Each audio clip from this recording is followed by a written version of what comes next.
بھائیو اللہ رسول اپنی زندگی کی منزل بناؤ، کوئی لمبے چھوڑے کام نہیں ہے، اللہ سے تعلق بناؤ، نماز نہ چھوڑو، نماز نہ چھوڑو، روزہ نہ چھوڑو، زکات نہ چھوڑو، حرام نہ کماؤ، غلط راستوں سے نہ کماؤ، اللہ کے ساتھ تعلق جوڑو، سچ بولو، دھوکہ نہ دو۔ یہاں کے یہ تمہارا دیش ہے، یہ تمہارا ملک ہے، یہاں کے اچھے شہری بنو، یہاں کے مثالی شہری بنو، یہاں کا کوئی قانون نہ توڑو، یہاں کا کوئی ٹیکس نہ چراؤ، یہاں کی حکومتیں تم پر لگاتی ہیں، ہماری حکومتیں تو کھا جاتی ہیں، تو یہاں کی حکومتیں تم پر لگاتی ہیں، ٹیکس چوری نہ کرو، ان کو دل کے ساتھ جھوٹ نہ بولو، دھوکہ نہ دو، یہاں کی لڑکیوں سے کاغذات بنانے کے لیے شادی نہ کرو، یہ ظلم و ستم نہ کرو۔ میں ہر ملک میں یہ درد بھری کہانیاں سنتا ہوا آ رہا ہوں کہ کاغذات بنانے کے لیے شادی تھی، اگر اس کو دھکا دے کے چلے گئے جب کاغذات بن گئے۔ پتہ نہیں مجھے فرانس سے ایک لڑکی نے فون دیا، اس نے میرا نمبر کہاں سے لے لیا، میں تو ایسے کرتا رہتا ہوں، پتہ نہیں کہاں سے اس کو نمبر آ گیا، کہ میں نو مسلم ہوں، میرے ساتھ پاکستان منڈی بہودین کے ایک آدمی نے شادی کی، جب اس کے کاغذات بن گئے وہ چھٹی کر کے چلا گیا۔ تو لیکن اللہ کا فضل ہے، میرے اللہ نے مجھے ایمان دے دیا ہے، میں اسلام نہیں چھوڑوں گی، وہ مجھے چھوڑ گیا، میں اسلام نہیں چھوڑوں گی۔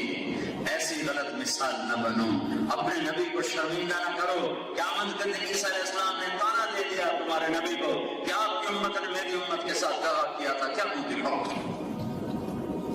میں نے ایک واقعہ پڑھا، انگریز کا دور تھا، جنگی میں ایک جیب کترا تھا، اس کے آگے چیلے تھے جیب کاٹتے تھے، ایک دن ایک چیلا 2 روپے لے کر آئے، تو اس نے اس کو ڈانٹا، سارے دن کی کمائی 2 روپے، تو اس نے کہا استاد جی آج بڑا موٹا مال کمایا تھا، ایک انگریز کی جیب کاٹی تھی، بڑے پیسے تھے، لیکن 4 قدم چلا تو مجھے خیال آیا قیامت کے دن اگر عیسیٰ علیہ السلام نے میرے نبی کو تانا دے دیا کہ آپ کے امتی نے میرے امتی کی جیب کاٹی تھی، تو میرے نبی کو شرمندہ ہونا پڑے گا، تو میں اپنے حبیب کو شرمندہ نہیں کر سکتا۔ میں نے جا کے پیسے اس کو واپس کر دیے، یہ 2 روپے اپنے کے نکال کے لایا ہوں، تو اس گرو نے اس کو 10 روپے انعام دیے کہ میری طرف سے تجھے انعام ہے کہ آج وہ بڑا کھڑا کام کر کے آیا ہے۔ اور اس زمانے کا تو چور اتنا غیرت والا تھا، تمہیں کیا ہو گیا ہے؟ اپنے اللہ سے تعلق بناؤ، نماز نہ چھوڑو، سچ بولو، جھوٹ نہ بولو، دھوکہ نہ دو، فراڈ نہ کرو، فریب نہ کرو، ظلم نہ کرو، زیادتی نہ کرو، اللہ کے بندوں سے تعلق بناؤ، حسن سلوک کے ساتھ، سچائی کے ساتھ، محبت کے ساتھ۔ فیملیز کے ساتھ رہتے ہو تو بیوی سے اچھا سلوک، بیویاں خامد سے اچھا سلوک، اولاد سے حسن سلوک کرو، اولاد کو یہاں کی فضا میں رکھنا ہے، یہ تمہارا دیش ہے، اب تم واپس پاکستان نہیں جا سکتے، الجزائر بنگلہ دیش نہیں جا سکتے، تمہارے جو آئے تھے پہلے وہ آئے تھے کہ 2 4 10 سال کمائی کے لگائیں گے پھر پاکستان واپس چلے جائیں گے، لیکن یہ تمہارا پٹھان کے خرگوش والا حال ہے کہ ایک پٹھان کا خرگوش گم ہو گیا، تو لوگوں نے کہا خان صاحب بڑا افسوس ہے آپ کا خرگوش گم ہو گیا، کوئی فکر کا بات نہیں ہے، ہم نے اس کو نسوان لگا دیا ہے، جب نشہ ٹوٹے گا واپس آئے گا۔ تو اب تمہیں یورپ کا نسوان لگ گیا ہے، تم پاکستان کی لوڈ شیڈنگ میں جا سکتے ہو؟ دیکھو ہم ہی رہ سکتے ہیں، تم لوڈ شیڈنگ میں نہیں آ سکتے، تم سب کو لگ گئی ہے نسوان۔ تو یہاں رہو اچھے انسان بن کر، اچھے مسلمان بن کر، اچھے خامن بن کر، اچھے باپ بن کر، اچھے پڑوسی بن کر، اچھے دوست بن کر۔ حضرت عبداللہ بن عمر، حضرت عمر کے بیٹے، ان کے گھر میں مہینے میں 1 دن گوشت پکتا تھا، مہینے میں 1 دن، جس دن گوشت پکتا تھا ان کا پڑوسی یہودی تھا، یہودی، مسلمان نہیں، یہودی، تو جب تشریف لاتے تو فرماتے بھائی پہلے ہمارے پڑوسی کو بھیجو پھر ہم کھائیں گے، پہلے ہمارے پڑوسی، اور تم مسلمان سے مسلمان نہیں کرتے، اے تجی وہابی اے تجی گستاخ رسول ہیں، ہمیں ہی فتوے لگاتے رہتے ہیں گستاخ رسول، کتنی مسجدوں سے ہمارے بستر اٹھا کے پھینک دیے، بھابی آ گیا، گستاخ رسول آ گیا۔ اللہ کے واسطے ان جراثیموں کو کوئی سمندر میں ڈال دو، یہاں مسلمان بن کے رہو، یہاں امت بن کے رہو۔ اگر تم دیوبندی بریلوی وہابی بن کے رہے تو تم کل قیامت کے دن اللہ کے نبی کا سامنا نہیں کر سکو گے۔ میرے نبی نے تو کافروں کو بھی گلے سے لگایا اور ہمیں لوگوں نے دھکے دے کے مسجد سے نکالا۔ اگر یہ نبی کے ماننے والے ہیں تو جو دھکے دیتے ہیں نبی کے ماننے والے کے گلے لگاتے ہیں، گمراہ کو گلے لگایا جاتا ہے یا دھکے دیے جاتے ہیں؟ جس کو دین کا کا نہیں پتا، اسے محبت سے دین سمجھایا جاتا ہے، اسے دھکا دیا جاتا ہے۔ یہ کون سا عاشق رسول ہے جو مسجد سے اٹھا کے کافر، اسے کافر کہنا آسان کام ہے؟ میرے نبی کے سامنے میں درد سے یہ باتیں کہہ رہا ہوں۔ تم برائے دیش میں نہیں ہو، اپنے دیش میں، تمہارا دیش ہے، اسے اپنا ملک بناؤ، اسے اپنا دیش بناؤ، لیکن پاکستان کے جراثیم مارو، فرقہ واریت کو دفن کرو، ایسے علماء مت بلاؤ جو یہاں فرقہ واریت کی آگ بھڑکا کے چلے جائیں اور تم سے چندے اکٹھے کر کے واپس چلے جائیں۔ مت بلاؤ ایسے لوگوں کو، وہ تمہارے بھی دشمن ہیں، تمہاری نسلوں کے دشمن ہیں، وہ اسلام کے دشمن ہیں، جو تمہیں پھوڑ کے چلے جائیں، پھاڑ کے چلے جائیں۔ ڈرو ڈرو اللہ سے۔ میرے نبی نے کتنی مشقتوں سے امت بنائی ہے،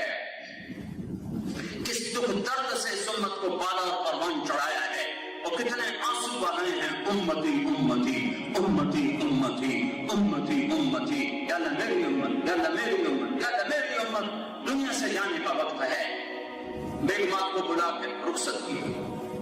بیٹی فاطمہ کو بلا کے رخصت کیا، علی کو بلایا،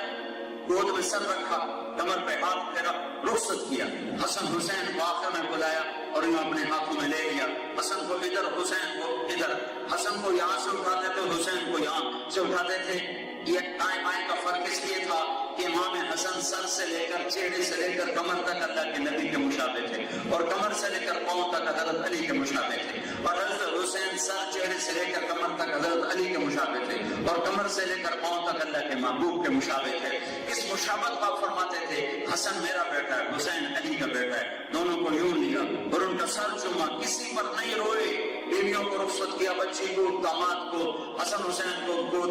آنکھوں میں لیا تو آنسو نکل پڑے، ٹپ ٹپ ٹپ ٹپ ٹپ ٹپ ٹپ ٹپ۔ ایک کو زہر میں تڑپتا دیکھ رہے تھے اور ایک کا سر نیزے پہ چڑھا ہوا دیکھ رہے تھے۔ ان کے لیے دعا نہیں کی،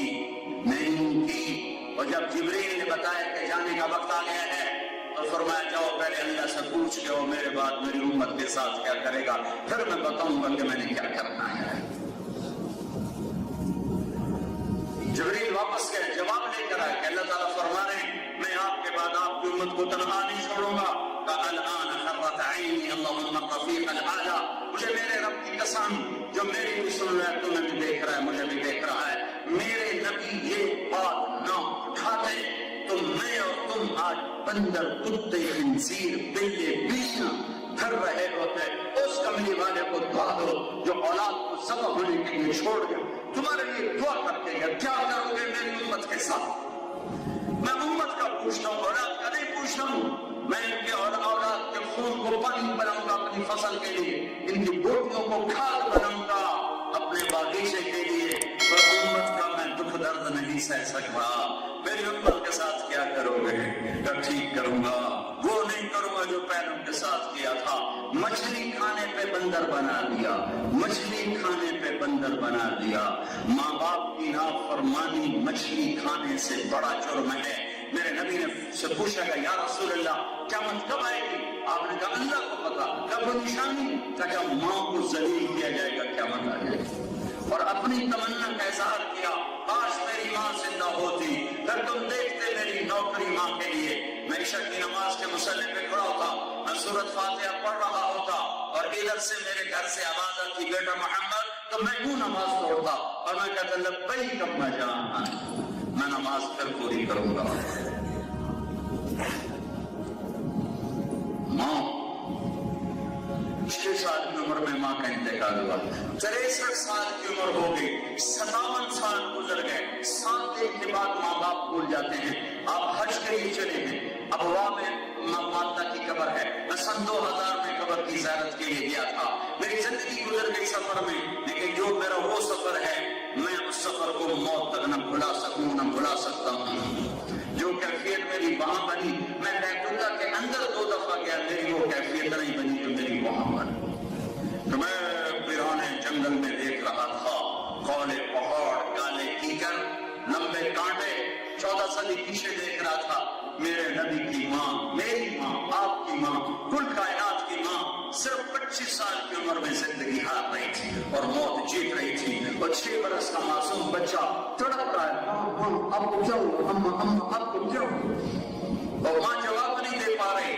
آخر عاجز ہو کر ماں کے منہ سے نکلا، کل حی میت وکل جدید بال وقد ولدت طہرا، میرے بیٹے مجھے لگتا ہے شمع بجھنے کو ہے، وقت آ گیا ہے، وقت آ گیا، ہر زندہ نے مرنا ہے، ہر جوانی نے ڈھلنا ہے۔ ہاں میں ایک ایسا ہیرا چھوڑ کے جا رہی ہوں جو سارے عالم کو روشن کرے گا، ساری دنیا کو پاک کرے گا۔ یہ میری ماں، کائنات کی ماں کے آخری الفاظ تھے۔ کوئی پہاڑی ہے 50 فٹ اونچی جس کے اوپر قدرتی ایک چوکور سی جگہ ہے، یہ نکیلی نہیں ہے، وہاں وہ قبر تھی، وہاں میں کھڑا دیکھ رہا تھا میرے مولا، جس کی تو کبھی چہرے کی قسمیں اٹھاتا ہے، کبھی زلفوں کی قسمیں اٹھاتا ہے، کبھی جنت کی چابیوں سے پکڑاتا ہے، کبھی مقام محمود پہ ہمیں دکھاتا ہے، کبھی قاب قوسین کی ہمیں خبریں سناتا ہے۔ یہاں انہیں 6 سال کی عمر میں اسے کتنا تڑپایا، کتنا تڑپایا،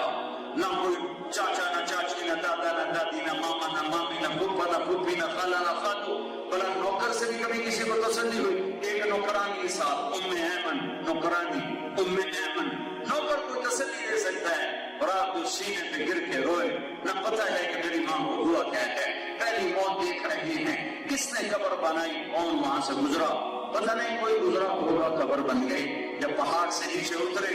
پھر آپ نے دوڑ لگائی اور پیچھے ام ایمن پیچھے نہیں ہے، کاش اللہ تمہیں وہ جگہ دکھائی، اتنا خوبصورت حال میں وہ دکھ درد تمہیں کیسے کھول کے باہر نکال دوں۔ میں نے ہزاروں دفعہ قصہ سنایا ہے اور میری آنکھوں کا پیالہ ہمیشہ بھرا ہے، ہمیشہ بھرا ہے۔ ہائے ہائے ہائے ہائے، ام ایمن نے کیا دیکھا کہ اللہ تعالیٰ کی ماں کی قبر کو سینے سے لگا دیا۔ جب ام ایمن قریب گئی تو آپ کہہ رہے تھے اماں، اے یا رسول اللہ، تجھے تو خبر تھی تیرے سوا میرا کوئی نہ تھا، تو مجھے چھوڑ کے کہاں چلی،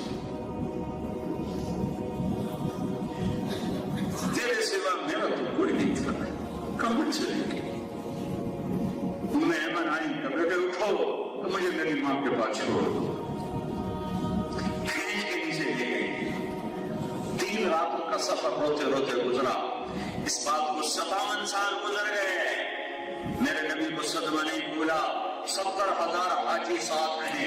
اور راستہ اور ہے ابوا جانے کا، آپ نے راستہ بدلا، پہاڑوں میں داخل ہوئے، میں گیا ہوں چشم دیکھ، کوئی راستہ نہیں ہے، پہاڑ ہی پہاڑ ہیں، اور پہاڑوں میں داخل ہوئے اور ماں کی قبر کے سرانے جا کر اونٹنی سے اترے اور ماں کی قبر پر بیٹھے اور یوں گھٹنے اٹھائے، یوں گھٹنے اٹھائے۔ چھوٹا بچہ جب رونے کی کرتا ہے نا نیت، تو گھٹنے اٹھاتا ہے اور ہاتھ گھٹنوں پہ رکھتا ہے اور پھر ہائے، میں وہاں اپنے نبی کو روتا دیکھ رہا تھا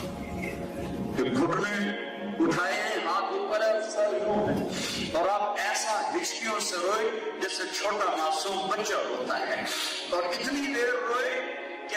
اپریل کا مہینہ، سخت گرمی، سر پہ ٹوپی کوئی نہیں، احرام ہے، ننگے سر ہیں، چادر ہے، جسم بھی پسینے پسینے اور داڑھی بھی رو رو کے آنسوں سے تر ہو گئی، اتنا روئے کہ بدن ہلنے لگے۔ پھر آپ نے کہا آج رات میں اپنی ماں کے پاس گزارا، میں آگے 10 میل آگے خیمے لگے ہوئے تھے آرام کے لیے، نہیں میں آج ادھر ہی ٹھہروں گا۔ یہ تمہیں ماں کا مقام سمجھایا کہ یورو ہی سب کچھ نہیں ہے، ایسا ہی سب کچھ نہیں ہے۔ تو آج عہد کرو کہ اللہ رسول سے صلح کرنی ہے، اللہ کے ساتھ تعلق جوڑنا ہے، فرائض کو پورا کر کے، حرام سے بچ کے، اللہ کے نبی سے تعلق جوڑنا ہے، اس کی غلامی کر کے، اس کی نقل اتار کے۔ میں ہر جگہ مثال دیتا آیا ہوں، نقل مار کے ہمارے ملک میں لوگ پاس ہوتے کہ نہیں ہوتے؟ تم اپنے نبی کی نقل مارو، نقل، ارے نقل پہ بھی اللہ پاس کر دے گا، اس کو بس اپنے حبیب والا خلیہ چاہیے، زندگی چاہیے۔